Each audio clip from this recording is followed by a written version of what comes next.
ओ भोले मानो पागल तू, क्यों वरदानों पे मरता है। ओ भोले मानो पागल तू, वरदानों पे मरता है।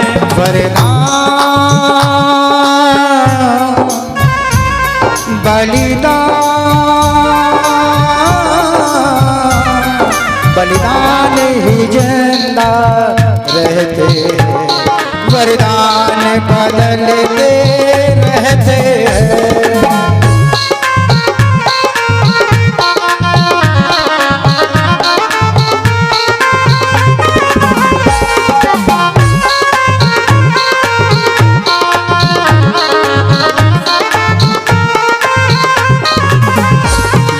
दुनिया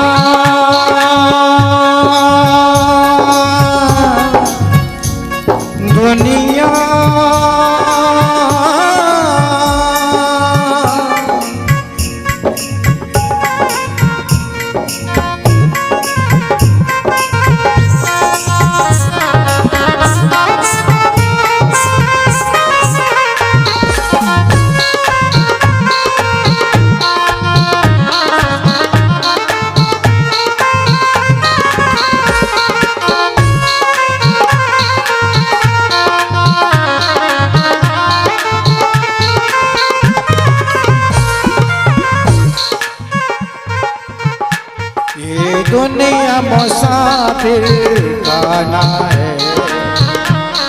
ये दुनिया एक धर्मशाला की तरीके से है, मुसाफिर खाना की तरीके से है। इसमें मुसाफिर आते हैं, रुकते हैं और चले जाते हैं। इसलिए ये दुनिया मुसाफिर खाना है, इसमें मुसाफिर रहते हैं।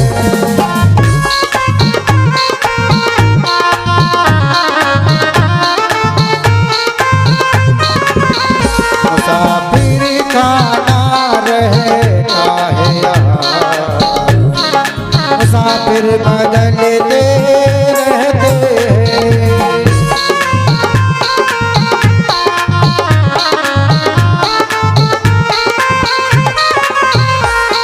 महत्वपूर्ण बात क्या है?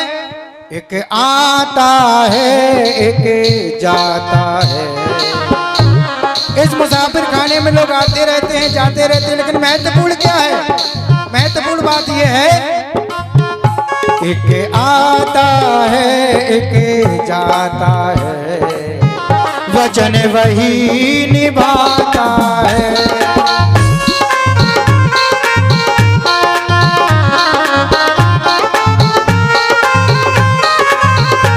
वचन कौन निभाता है? सत्य धर्म में, सत्य कर्म में, सत्य धर्म में, सत्य कर्म में जो प्राणी लगे जाता है।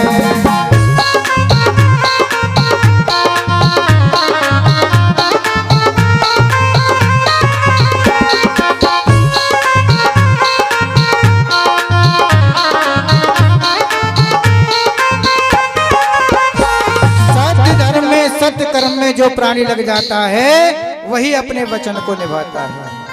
हाँ, नहीं तो नेताओं की तरह से भाषणबाजी नहीं, ऐलान बदलते रहते हैं।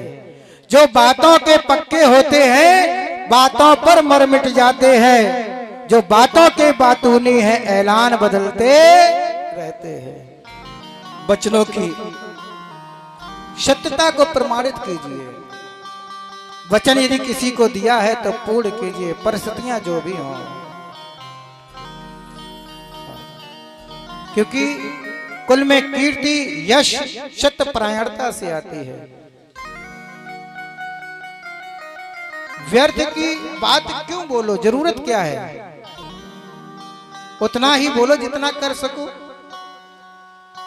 कह तो देते हैं लेकिन फिर उसको पूर्ण नहीं करते, ये दोष होता है। सत्यनारायण की कथा सुनते हो, सब लोगों ने सुनी होगी, घर में होती है, घर घर में होती है। साधु वैश्य को कष्ट क्यों मिला था? साधु वैश्य को बिना बात के भी कारागार जाना पड़ा, जेल में जाना पड़ा ना? दामाद के सहित जाना पड़ा, जबकि उसका कोई अपराध नहीं था, चोरी नहीं की थी, चोरी नहीं की थी, फिर भी चोरी ना करने पर भी चोरी का अपराध का सजा मिला, दंड मिला। क्यों? क्योंकि इसने चोरी नहीं की थी, लेकिन उसके पहले वो एक गलती कर चुके थे। उन्होंने वचन दिया था कि संतान होगी तो मैं इस सत्यनारायण व्रत को करूंगा, लेकिन नहीं किया। ऐसे ही ध्यान रखना, जरूरी नहीं है कि आपने जो अपराध किया है उसकी सजा मिल रही है, कभी कभी बिना अपराध के भी सजा मिलती है। क्यों? क्योंकि उसके पहले आप अपराध कर चुके होते हैं, उसकी सजा आपको आपके अपराध की सजा कब मिलेगी, कितनी मिलेगी, कहां मिलेगी, मिलेगी कि नहीं मिलेगी, ये द्वारकाधीश के ऊपर है। न्यायाधीश के ऊपर जैसे होता है ना कि आपके ऊपर मुकदमा है, आपके अपराध की सजा आपको मिलेगी कि नहीं मिलेगी, कितनी मिलेगी, कब मिलेगी, कितने साल बाद मिलेगी कि नहीं मिलेगी, ये न्यायाधीश के ऊपर होता है। ऐसे ही द्वारकाधीश के ऊपर है कि आपके कर्मों की सजा, आपके अपराध की सजा आपको मिलेगी, कब मिलेगी, कितने मिलेगी, कहाँ मिलेगी, मिलेगी कि नहीं मिलेगी, ये सब परमात्मा के अधीन है। इसलिए चोरी नहीं की, लेकिन दंड भुगतना पड़ा, क्योंकि उसके पहले एक अपराध कर चुके हैं, वचन दिया, वचन को पूर्ण नहीं किया।